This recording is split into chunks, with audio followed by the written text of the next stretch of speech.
¿Qué tal amigos? ¿Cómo están? Este video es el inicio de un curso de liturgia para el Instituto de Teología para Laicos, la Diócesis de Calabozo. Bueno, es un placer compartir con ustedes. Pues esto también queda acá en este su canal Católicos Manía. Mi nombre es Nelson Enríquez, soy sociólogo de profesión,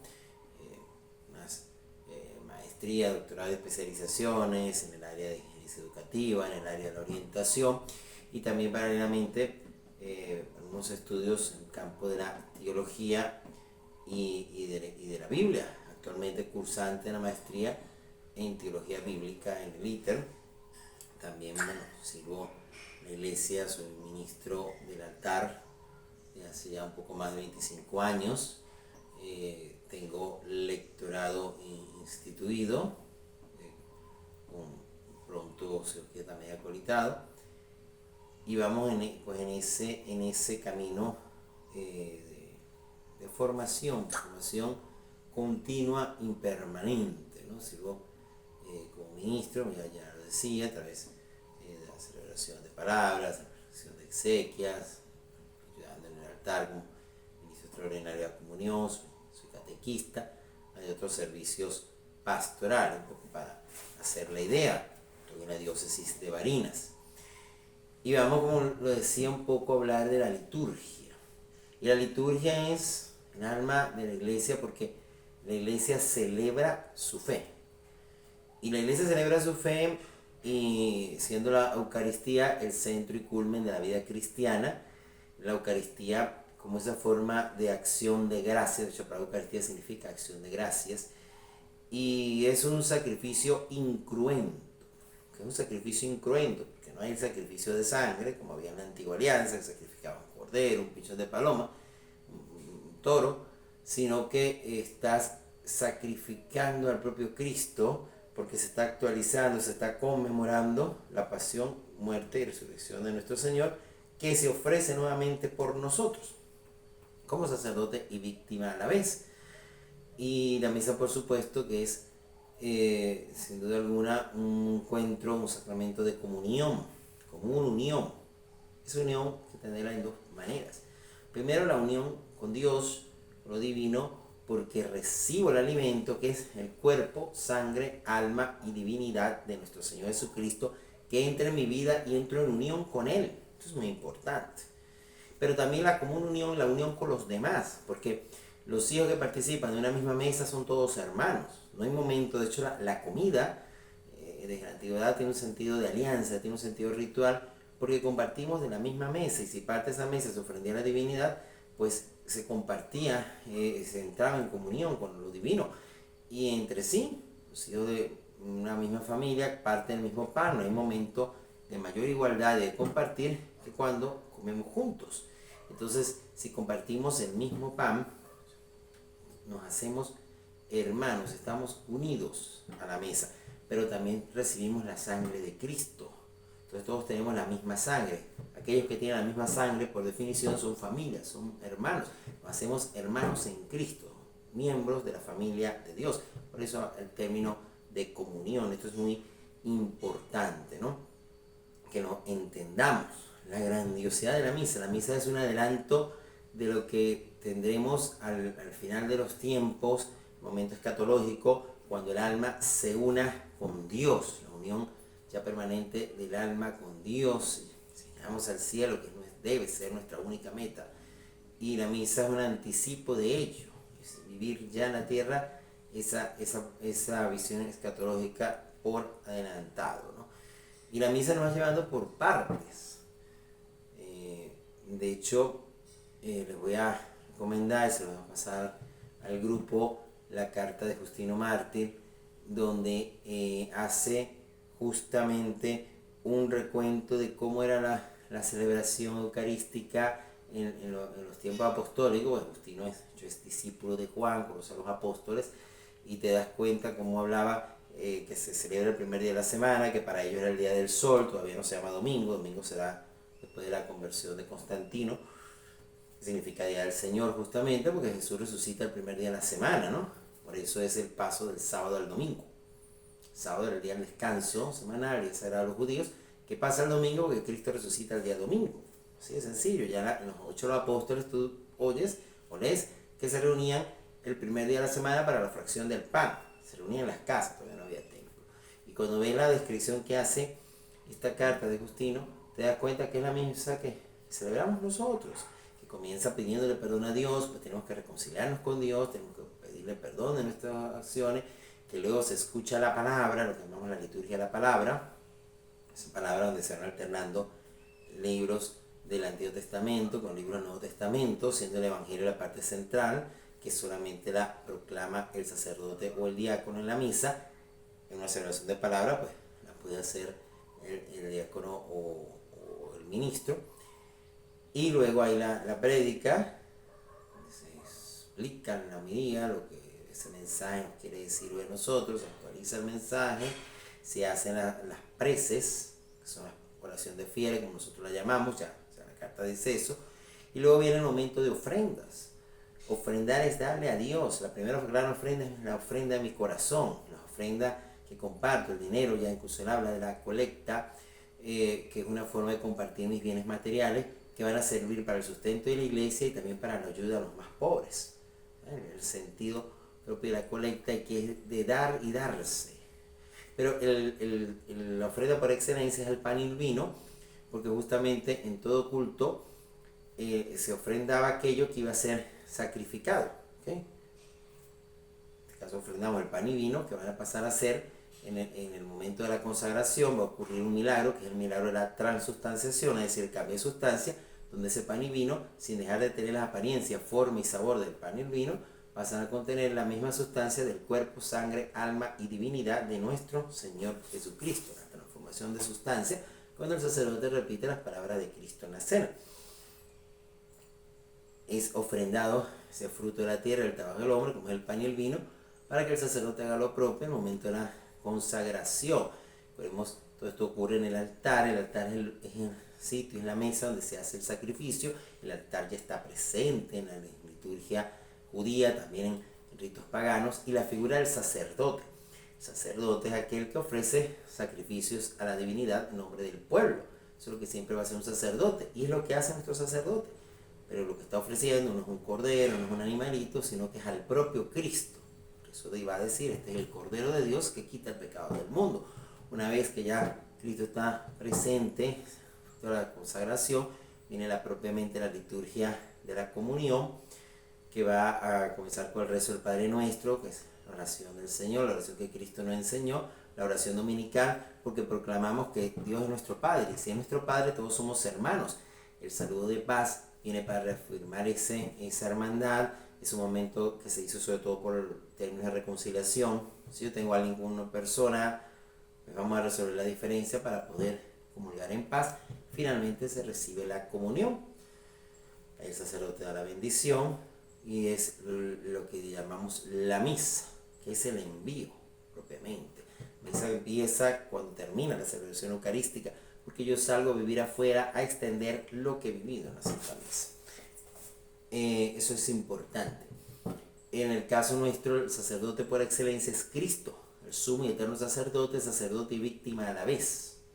Es el Cordero de Dios, pero también el sacerdote que se ofrece a sí mismo por nosotros, como lo explica la carta a los hebreos. Muy interesante, el que quiera manejar el significado teológico de todo esto, leer la carta a los hebreos, que es la carta del sacerdocio de Cristo. Cristo, en la antigua alianza, el sacerdote estaba circunscrito a una tribu especial, la tribu de Leví. Entonces los descendientes de Aarón era algo por un derecho sucesoral, por así decirlo. Cristo, que muere por todos y abre la gracia a todo el pueblo, como dice Pedro en su carta, somos un linaje escogido, sacerdocio real, un pueblo sacerdotal, ya que por el bautismo todos tenemos el sacerdocio común de los fieles. En el bautismo nos hacemos sacerdote, profeta y reyes. Profeta, estamos llamados a hablar en nombre de Dios. Reyes, porque somos herederos del reino. Y sacerdote, pues estamos llamados a ofrecer sacrificios al Señor. Significa que ofrecemos nuestra vida, que ofrecemos nuestros dones, nuestros talentos, oraciones, sacrificios, penitencias al Señor, y que pedimos no solamente por nosotros, sino por todos los cristianos. Recordemos que en el credo hablamos de la comunión de los santos y significa la intercesión los unos por los otros, la unión de la iglesia peregrina, la iglesia purgante y la iglesia triunfante. La iglesia peregrina aquí en la tierra, pedimos todos los unos por los otros. La iglesia purgante, nosotros pedimos por ellos para que pronto se purifiquen y vayan al cielo. Ellos también interceden por nosotros aquí en la tierra, las benditas ánimas están salvadas, pero están esperando la purificación. Y por supuesto la iglesia triunfante, los que están ya en el cielo, que llamamos santos, que interceden por nosotros. La liturgia es una sola liturgia, los unos por los otros, nos unificamos todos en ese momento sagrado de la misa. Pero dentro de ese pueblo sacerdotal hay unos hombres elegidos, consagrados para el alter Cristo, el otro Cristo, que va a continuar la misión redentora de Cristo, misión salvadora, la administración de los sacramentos. La iglesia ha encomendado en su triple misión de enseñar, gobernar y santificar, y la santificación viene precisamente a través de la administración de los sacramentos, y es lo que llamamos el sacerdocio ministerial. Podríamos decir que el sacerdote es sacerdote por el bautismo y presbítero en atención a el orden sacerdotal, ¿no? El orden sacerdotal, que sabemos tiene 3 grados: el diaconado, el presbiterado y el episcopado. El diaconado, existe el diácono temporal, se ordena diácono para posteriormente ser sacerdote, y el diaconado permanente, que se le puede conferir a hombres casados. El diácono es auxiliar del sacerdote, hace la celebración de palabra, puede administrar unos sacramentos, puede bautizar, puede casar, ¿okay? Bendecir, puede bendecir con sus manos, ¿no? Este gesto, que el ministro no, si un ministro celebra la palabra, no puede hacer esto. Entonces la palabra y termina diciendo: pedimos la bendición del Señor en nombre del Padre, del Hijo y Espíritu Santo. Una de las diferencias con el diácono, ¿verdad? El diácono también dentro de la misa puede proclamar el Evangelio. El diácono manda a dar la paz a los fieles y dice: podéis ir en paz, puede hacerla despedir dentro de la misa. Por supuesto, pues viene el presbiterado, el sacerdote, y por encima el episcopado, que son los obispos, que son los sucesores de los apóstoles para el gobierno de la iglesia. Además, pues existen los que llaman los ministerios, que no son de orden, son de institución, los ministerios instituidos, ¿verdad? Antiguamente habían 4 ministerios, que era el exorcizado, el ostariado, que eran las llaves de la iglesia, lo que llamamos el sacristán, el lectorado y el acolitado. Actualmente existe solamente el lectorado y el acolitado. Estos los reciben, por supuesto, los seminaristas, que van caminando al orden, pero también lo pueden recibir los laicos, caso lo que yo les decía hace rato, bien sea porque quieran ser instituidos en el lectorado y en el acolitado, o porque vayan caminando el lectorado permanente. Y en los últimos tiempos el Papa Francisco permite que este ministerio también sea otorgado a las mujeres que de hecho pueden ser ministros, pueden distribuir la comunión en la misa, como hizo el sacerdote, podrían hasta celebrar la palabra, en casos se ha visto tranquilamente, pueden recibir la institución del lectorado y del acolitado. Lo cierto es que en la misa hay muchos roles. Algo que es muy importante es que en una misa no se puede cumplir más de un rol litúrgico. No está bien, no debería yo estar cantando y hacer la lectura. ¿Okay? Cada quien cumple un rol. El celebrante es el sacerdote, el que preside, ¿verdad? El obispo, el sacerdote, el diácono, el ministro, si es la celebración de palabra. Y recordemos que la misa es, ¿qué hace la Eucaristía? El momento de la consagración. ¿Quién consagra? El sacerdote. Bueno, sacerdote y obispo, claro. Solo él. Ni siquiera la Virgen María que se haga presente lo va a hacer. ¿Okay? Entonces lo que hace la misa justamente el momento de la consagración, se ofrece el pan y el vino que va a ser consagrado. ¿Okay? Mientras que la liturgia de palabras simplemente celebrar la palabra, es predicar, y se le da el pan de Eucaristía a los fieles porque se procede a distribuir la comunión que está previamente consagrada en el sagrario. Uno de los fines por las que está, pues cosas como esa. ¿Okay? Entonces en el momento que el ministro o el diácono o el seminarista hacen la predicación, pueden hacer una oración de fieles, proceden a extender su corporal, vamos más adelante vamos a hablar de todas estas cosas. En el altar busca la Eucaristía que está reservada en el sagrario y la trae al altar, hace su Padre Nuestro, hace la paz, no se dice el Cordero, solamente se hace la paz, inmediatamente este es Cristo, el Cordero de Dios que quita el pecado del mundo, y se distribuye la comunión, se reserva otra vez en el sagrario, se hace la oración final y se pide la bendición, como ya lo decía, ¿no? Recibimos la bendición del Señor en nombre del Padre, del Hijo y del Espíritu Santo. Esa es la gran diferencia entre la celebración de la palabra y la misa. Por supuesto, una celebración eucarística porque está la Eucaristía presente, ¿okay? Si es fuera, en una comunidad, si el sacerdote lo autoriza al ministro, podría trasladar la comunión con todo el respeto que merece, que le agarramos nuestro cupón o el portaviático, igual que cuando vamos a llevar la comunión a un enfermo que tiene que utilizar el sacerdote, pero es que salgo de allí para el sitio, no es que me voy a ir, me paro a la panadería, voy a pasear, no, con todo el respeto y el decoro, si voy en un carro con una música inadecuada, cuidado con ciertas conversaciones, lo más posible en oración, por lo menos en respeto, porque llevo allí el cuerpo de Cristo, no es cualquier cosa. Entre la comunidad, con un lado digno, preferiblemente en el mismo altar al lado de los ciriales, y procedo a distribuirla. Si no hay el acceso a la comunión, se puede trasladar a la comunión, pues en su momento, una celebración de palabras, sería válido hacer una comunión espiritual. Como ministro lo he hecho en varias ocasiones, ¿okay? Porque el centro es la celebración de la palabra. Pero bueno, volviendo acá al campo de la misa como tal, hay muchos roles, ¿no? Por supuesto el celebrante, el sacerdote, que es el principal, pero el sacerdote recuerda que la misa la celebramos todos, por algo, hay un diálogo, que dice el sacerdote y el pueblo responde, Señor esté con ustedes y con tu espíritu. ¿Okay?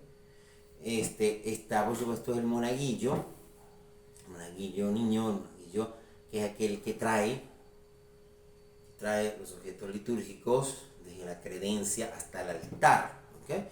La credencia es la mesita pequeña donde están los utensilios para la celebración de la misa, y el altar, por supuesto, donde se hace el sacrificio, se trae de aquí para allá y de allá para acá. ¿Okay? Eso es muy importante, ¿no? Esa es la misión del monaguillo como tal. El acólito instituido puede hacer un poco más porque puede servir la mesa. El acólito puede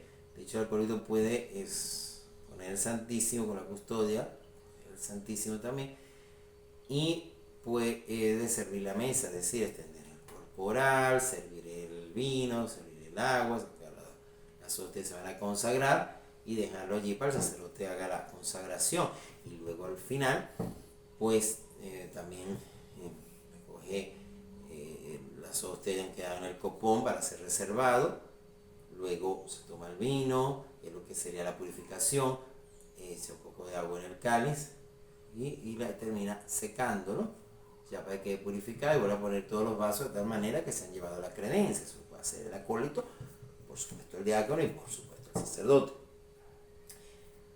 Es un rol.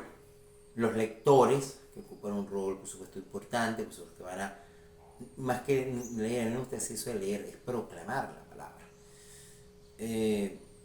Bueno, uno dice leer, está bien, pero es proclamarla bien. Hay cosas, por lo menos no se dice primera lectura de la primera carta para los Corintios, no. Tú entras directamente y dices de la primera carta del apóstol San Pablo a los Corintios, directo. Haces tu cosa, tienes cuidado de lectura, mirar la lectura, mirar el público, ¿verdad? Hacer toda esta parte, hacerlo bien, darle el sentido. Es muy recomendable leerlo antes, usar los signos de puntuación, por supuesto. Si hay una palabra difícil de pronunciar, pues consultarlo. Todo eso es muy interesante, darle el sentido. Si hay un diálogo, pues poner un poco, no es que base tampoco con la dramatización, pero sí poner el sentido a las voces. Eso es importante, sin caer en el pantallerismo, cuidado. Y al final decimos palabra de Dios, no más. Esto es, no, simplemente palabra de Dios. Listo. Primero, cuando el salmista puede ser cantado, puede ser proclamado, No es que al salmo respondemos todos, no, sino que inmediatamente yo llego. ¿Y salmo responsorial? Tampoco. Simplemente se dice ya de una vez la antífona del salmo. El Señor es mi pastor. Y te responde: el Señor es mi pastor. Hago mi salmo, Cuando me consigo la R y respuesta, digo: el Señor es mi pastor. De una vez todos, sí, no es que todos, no. Esas cosas hay que irlas obviando. También tenemos la figura del monitor, que hace una pequeña munición, que es un poco para introducir lo que se está diciendo en la lectura. Hay una munición general que se entra a la celebración, hay municiones de la primera lectura, de la segunda y del Evangelio. ¿Okay? Son cosas cortas, no hacen municiones, entonces la hacen más larga que la lectura. No, es el Señor nos da el ejemplo de humildad a través del gesto lavatorio de los pies. Escuchemos. Pablo nos advierte de los peligros de la rivalidad en la comunidad cristiana. Pongamos atención. Es algo puntual, así. Luego está el colector, que pasa a decir, el que pasa la colecta o la ofrenda, no, eso la limosna, vamos a quitar esa palabra de la mente, ¿no? Que la tiene que salir, dar su cepillo, se va por distintas filas, se distribuye aquello. Cuando termine, vienen todos, hacen la reverencia en el altar, igual que los lectores, y ponen todos los cepillos o cestas abajo del altar. Si nos agarra el momento de la consagración, tienen que pararse, arrodillarse de poder hacerlo, y una vez que se termina la consagración es que pueden continuar. Por supuesto está el coro, son los que cantan. Recordar que el coro no es un concierto, no es para que vean que yo sí canto bonito, y que mira, no, sino que el coro, una cosa que el coro promueva, que todos canten, porque todos participamos, todos celebramos, lo que decía, cantamos como pueblo, vamos a cantar canciones conocidas, se va a introducir una canción, es recomendable unos minutos antes de la misa ensayar con el pueblo, eso es válido, parece que la gente cante también, no es un concierto. O sea, es que yo soy cantante católico, yo grababa tantos discos, yo iba a conciertos, bueno, eso tiene su espacio. Y siempre saber que las canciones tienen que ser liturgia, tienen que ir preferiblemente con el Evangelio del día y tal, y que hay las canciones litúrgicas, que no es lo mismo que el canto cristiano. Es esta canción muy bonita, bueno, pero no es para la misa. Una cosa es la canción de un retiro, una canción de dinámica, otra cosa es el canto cristiano, como no, incluso hasta a veces nos exportamos canto, ok, hay que revisarlo doctrinalmente también, hay que tener cuidado con eso, pero dentro de la misa tiene que ser el canto litúrgico. Entonces el que está en el coro de la misa tiene que formarse en canto litúrgico, en liturgia. Eso es muy importante, ¿no? Que tengamos eso en cuenta y en consideración.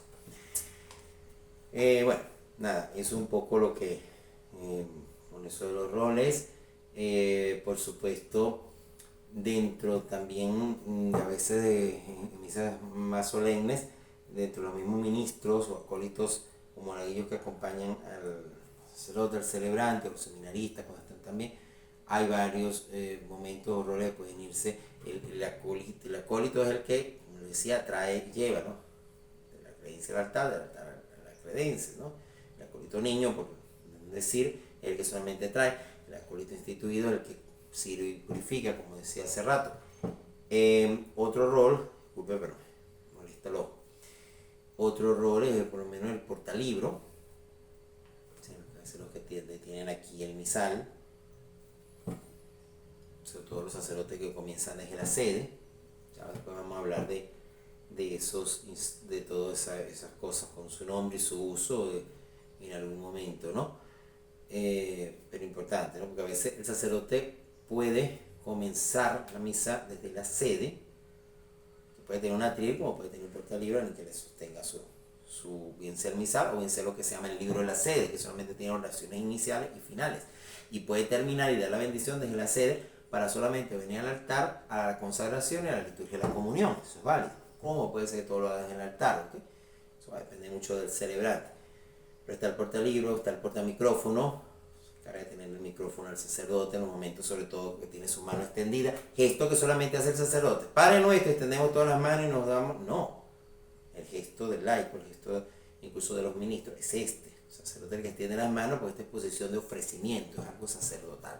¿Okay? Bueno, con los aplausos también hay, bueno, esto depende mucho de los sacerdotes, ¿no? Pero la liturgia no es para aplaudir. Una cosa es aplaudir una música, como como un compás musical, que depende, porque un acto penitencial, una música de perdón, la puedo aplaudir, ¿no? Uno que otro canto. Pero el aplauso que se ha puesto muy de moda, un aplauso a Cristo, Papa Benedicto XVI hablaba mucho de esto, ¿no? Eso no es ser un artista, o sea, no es un cantante famoso, el aplauso es más para otras esferas. Dios merece alabanzas más sagradas, más dignas, ¿no? Eso, aquí hay opiniones. Bueno, sigo con los roles. Cuando está el obispo presente, tenemos el portamitra, que es quien lleva la mitra del obispo, por lo general se pone su paño de hombro para no manchar la mitra y agarrarla con las manos, porque el obispo solo usa la mitra en momentos especiales, cuando se proclama el evangelio, cuando hace la bendición. Entonces, si no, mientras tanto se va teniendo, ¿no? Se sostiene hasta que te la van pidiendo. El portabáculo, báculo del obispo, ¿verdad? Que es su insignia pastor, también se tiene con el paño de hombro. Se les da cuando solamente la usan en el momento de que se lee el evangelio y al final. La mitra se usa en más momentos. El campanero, que obviamente es el que toca la campana. La campana se toca al inicio, un solo toque, y luego en el momento de la consagración, cuando el sacerdote apenas baja las manos, se hace un solo campana, luego toma y come, este es mi cuerpo, cuando alza la Eucaristía, la gente está rezando, Señor mi Dios mío, creo en ti Señor, y se hace la campana varias veces, luego se hace silencio, ya va bajando, el sacerdote hace una genuflexión, tú haces una sola campana, y luego repites lo mismo con el vino, bajo, una sola campana. Claro, muchas cosas van a depender de los párrocos, pero no se debería tocar la campana en el momento que, bien sea el ministro, bien sea el sacerdote, está buscando la Eucaristía, trasladando la Eucaristía, la palabra técnica, trasladando del sagrario al altar. Ahí no se tendría por qué tocar la campana, porque ya Cristo está presente.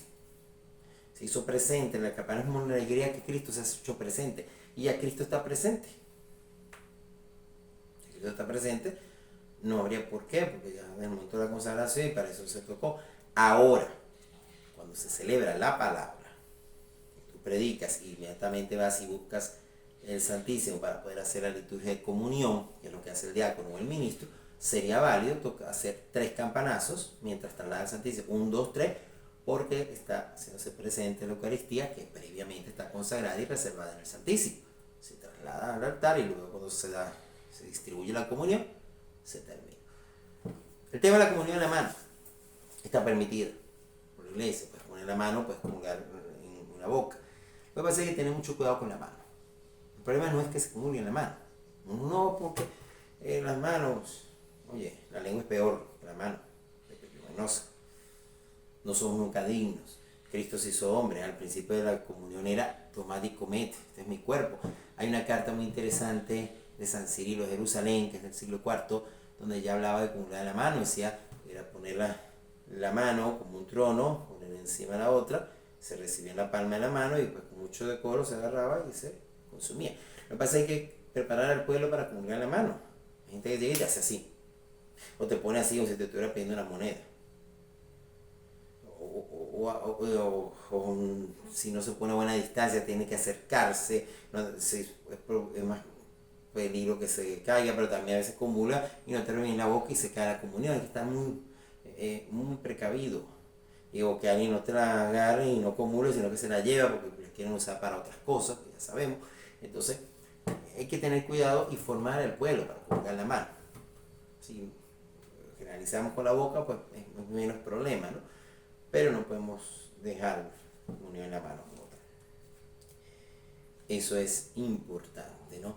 Otro rol importante, bueno, ya dijimos el del cantante, dentro de lo que son los ritos acólitos, cuando también misa solemne, es el incienso, ¿no? Aquel que lleva el incenciario, que va, siempre puede ser el diácono, puede ser un ministro, puede ser un monaguillo, que va siempre con el incenciario y está pendiente de dárselo al sacerdote en los momentos, ¿verdad? Se pone allí, el sacerdote sirve el incienso, ahí tiene que haber otro monaguillo con la naveta, que es donde está el incienso propiamente, para servirlo allí donde está el carbón, en el incenciario, y cuando el sacerdote inicia la misa, hace el recorrido, el ministro lo va acompañando porque él inciensa el altar inicialmente, luego se vuelve a utilizar para el evangelio. Entonces en ese momento el que lleva el incenciario y el de la naveta se hincan en la silla, se hincan en la sede, el sacerdote sirve allí el incienso, y cuando se va al ambón, el sacerdote inciencia el evangelio, y luego un momento fuerte es para el momento de la ofrenda. Una vez que ha servido el pan y el vino, se acerca otra vez al sacerdote, sirve el incienso, vuelve a rodear el altar como al inicio, pero esta vez sobre todo la prioridad es incenciar el pan y el vino. Luego se lo da al ministro o al diácono, y este inciencia al sacerdote que está celebrando. Son 3 de 3, 3, 3, 3, 3, 3, 3, 3, 3, 3, porque él representa a Cristo. El sacerdote representa a Cristo, el altar representa a Cristo, y por supuesto las ofrendas que van a ser consagradas. Y luego se va inciencia al pueblo. Es una señal que se levante, se pone en el medio y inciencia a todos los lados, de acuerdo con la distribución. 2 de 2. 2 de 2. 2, 2, 2, 2. ¿Ok? Cada parte del pueblo. Y ya después no se vuelve a utilizar en el momento de la consagración. Ahí sí se va el ministro con el de la naveta, se van adelante, se hincan en medio del altar, delante del altar, y cuando el sacerdote esté elevando la comunión, tanto el pan como el vino en su momento, así como está sonando la campana, él va a incensar la comunión, de 3. ¿Okay? Eso también es uno de esos roles que no se hacen todos los días. Obviamente en Semana Santa pues hay más ayuda, hay más momentos, hay más cosas, ¿no? Más propias de la liturgia de la Semana Santa. Pero básicamente es eso. La liturgia es cosa sagrada. La liturgia, una palabra que hace referencia en Roma a los asuntos públicos, algo que le convenía a todo el pueblo, y que poco a poco se fue reservando para el uso de la iglesia, para la celebración de lo sagrado. La liturgia de una manera también es palabra de Dios. Pues si nosotros analizamos los prefacios, si nosotros analizamos todo lo que va diciéndose dentro de la misa, está basada en la palabra de Dios, y también es parte de la tradición, porque en muchas cosas la liturgia es un testigo de la tradición de la iglesia, como por ejemplo sabemos, por decir un ejemplo, el dogma de la Asunción de María fue proclamado como dogma de fe oficialmente en 1950 por el Papa Pío XII. Muy bien, pero ya sabemos que desde el siglo II, III, la iglesia viene celebrando la fiesta de la Dormición de María. Entonces ya la liturgia es un testigo de que los primeros cristianos ya venían creyendo en esto y celebraban este aspecto especial de María. La liturgia en ese sentido es testigo de muchas cosas, o cómo ha venido, por ejemplo, la tradición de que el Viernes Santo no se celebra la misa, sino la liturgia de la Pasión. Eso viene en la tradición. Eso es importante. También fíjense que cuando se va ya a establecer los libros canónicos del Nuevo Testamento, uno de los criterios era el uso litúrgico de estos libros, aquellos evangelios, aquellas cartas apostólicas que eran utilizadas en la liturgia, pues tenían una autoridad ganada para ser considerados libros canónicos, libros inspirados. Entonces eso es importante saberlo con la liturgia. Y somos por supuesto herederos de la liturgia del Antiguo Testamento. En el caso del Antiguo Testamento, los cultos vecinos, los pastores nómadas, las tribus beduinas y por supuesto las tribus cananeas, que eran más de criterio agrícola, influyen en lo que es los ritos del Antiguo Testamento, de la Antigua Alianza, en forma purificada, por supuesto. Poco a poco las fiestas, hechos centrales del Antiguo Testamento y que han llegado a nosotros, inicialmente eran fiestas cósmicas, eran fiestas que tenían que ver con lo agrícola, que tenían que ver con la naturaleza, con ese Dios que se revelaba lo natural. Y entonces, porque la que era pentecostera, darle gracias a Dios por el inicio de las cosechas, por ejemplo, y poco a poco luego suceden dentro de la antigua alianza sucesos históricos. Benedicto XVI explica esto mucho en su libro sobre Jesús de Nazaret, el paso de la fiesta cósmica, a la fiesta histórica, a la fiesta de la redención. Sucede un evento importante, sucedió en medio de aquella fiesta beduina del sacrificio del cordero, del parásimo, sucede la salida de Egipto. Entonces ahora la fiesta se va a convertir en una fiesta histórica donde se va a conmemorar un hecho salvífico, la intervención de Dios en la historia, porque esa noche salieron de Egipto. Ya pasamos una fiesta con un sentido más histórico que cósmico, hasta que esa fiesta encierra todavía un significado más importante, que va a llegar a su plenitud en Cristo, que es el centro y culmen de la historia de la salvación, y va a hacer referencia a Jesús cuando muere y resucita en la cruz. Entonces todo ya es en la plenitud de la fiesta que la celebramos nosotros en nuestra liturgia. Este más o menos es ese paso, ¿no? El culto del Antiguo Testamento utiliza lo que es la concepción del servicio. Aquí se va dando la actitud del servicio a Dios. La historia me habla que tengo que servirme y que tiene que haber una adhesión total entre culto y vida. Los profetas, una de las cosas que vamos a reclamar es que, ok, vas para el culto, ayunas, guardas el sábado, pero ¿dónde está tu conversión? Hablemos, por ejemplo, Isaías 58 cuando habla del ayuno. ¿Sí? Tiene que haber esa total. El Nuevo Testamento le da una dimensión existencial al culto, dándole un término profano que es liturgia, y dándole un lugar de la treilla que es adoración. A diferencia de otras religiones, Dios no es prisionero de un lugar en sí mismo, ¿verdad? En el cristianismo tú no oyes decir que no, este sitio, ni siquiera hablamos de la tierra sagrada de Jerusalén, hablamos de la tierra santa. Lo santo significa que Jesús vivió allí, que allí sucedieron los eventos más importantes de la historia de la salvación, y lo santo es como lo separado, aquello que nos acerca a Dios. En cambio, en lo sagrado es aquello en donde Dios habita, donde que ya es por sí es divino, que es lo único que decimos nosotros sagrado, el sagrario, porque está la Eucaristía. El Sagrado Corazón de Jesús, que viene del propio Jesús. El resto hablamos de los santos.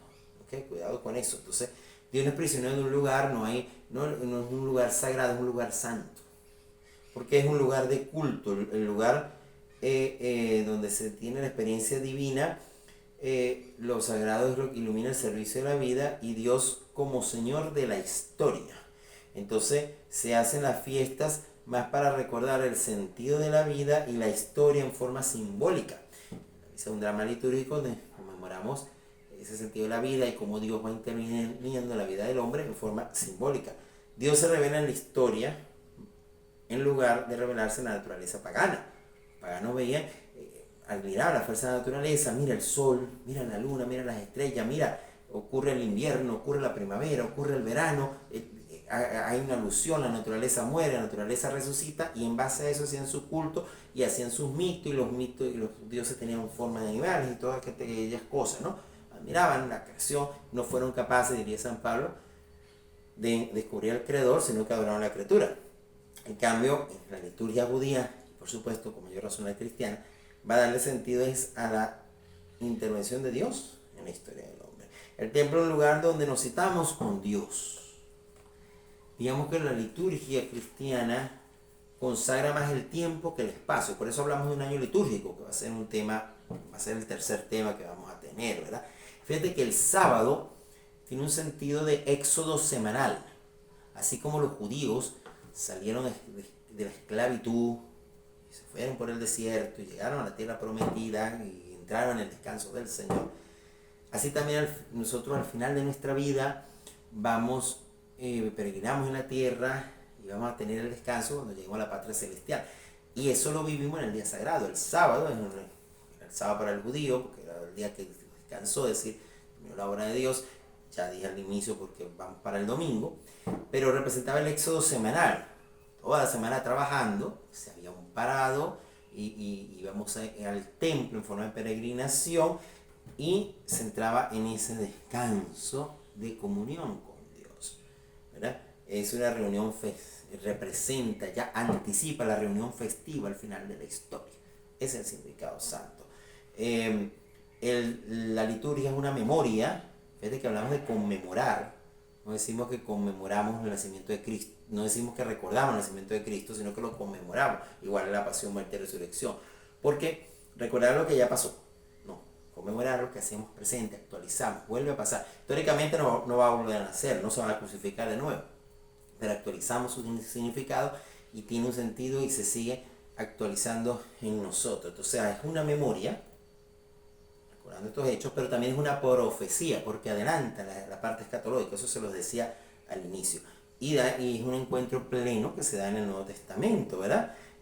Siempre han estado presentes en la liturgia del Antiguo Testamento lo que eran los sacrificios de expiación, el sacrificio de comunión, las expiaciones para obtener el perdón de los pecados, la comunión para unirnos a Dios y al pueblo.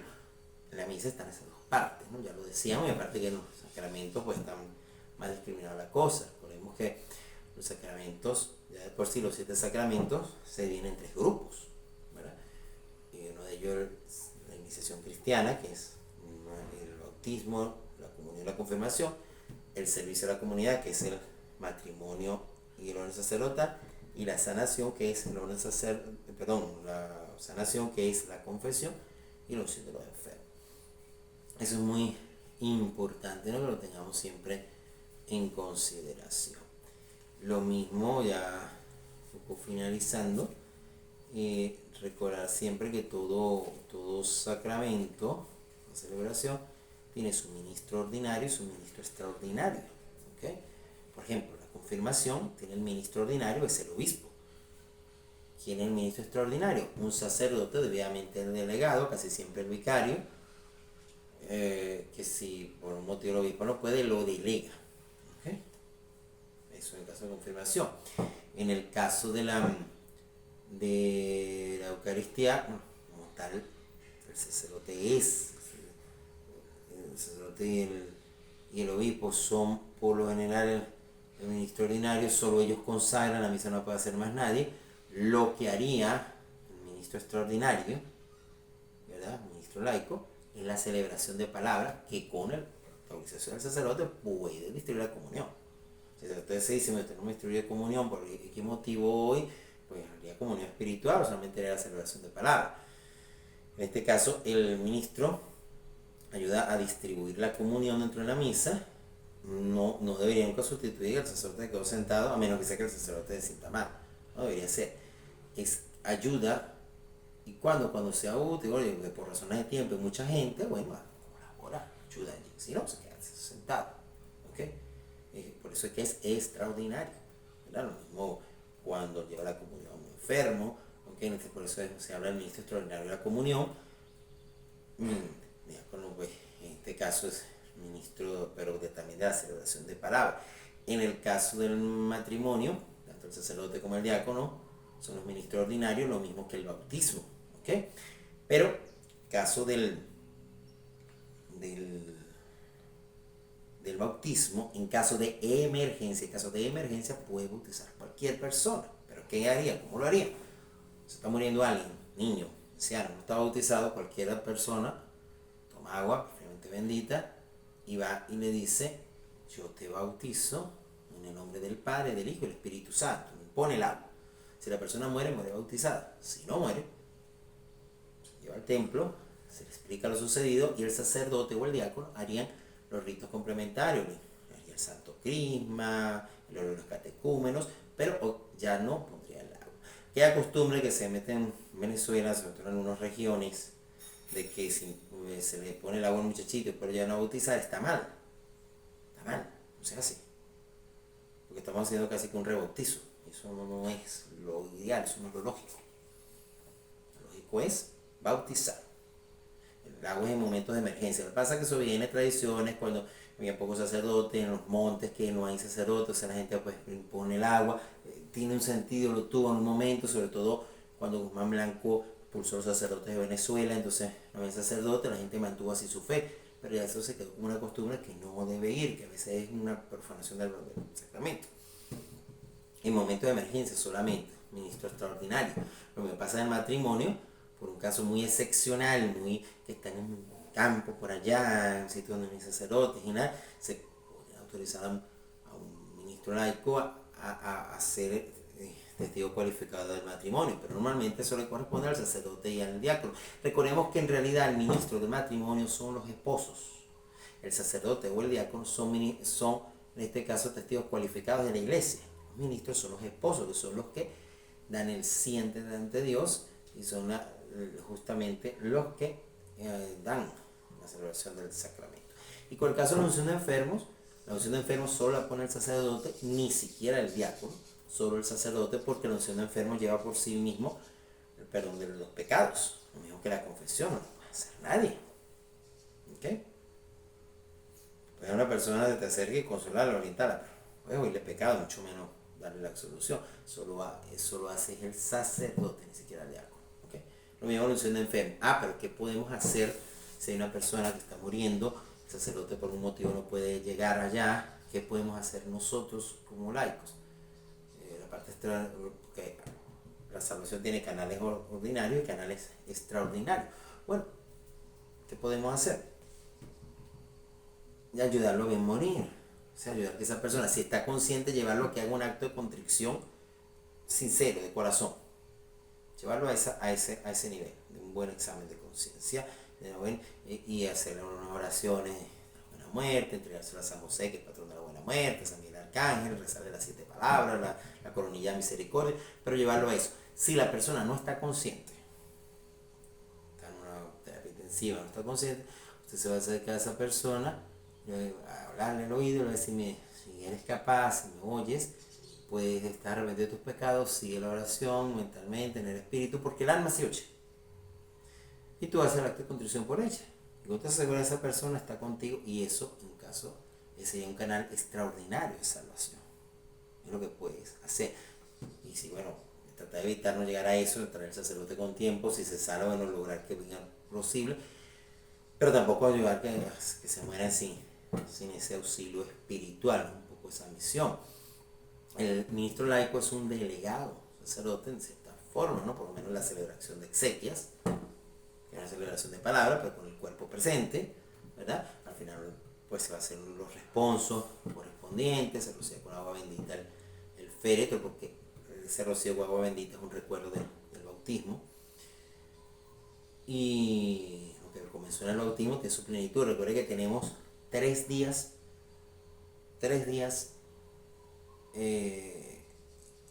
más que importantes, 3 días trascendentes en nuestra vida. El día que nacemos, decimos que la mujer da luz. El día que nos bautizan, que nacemos en la vida de la gracia, ese día le decimos recibir la luz de Cristo, que es la vida espiritual. Y el día de nuestra muerte, por eso decimos brilla la luz perpetua, la luz que no tiene fin. Y por eso el recuerdo del bautismo con el rocío de agua bendita. También los ministros laicos pueden presidir bendiciones, a veces que vaya y bendiga este local, y bendiga una casa. Puede hacerlo, de hecho hay un libro, se los recomiendo que lo obtengan. Cualquier cosa conmigo, vamos a la orden en esa parte.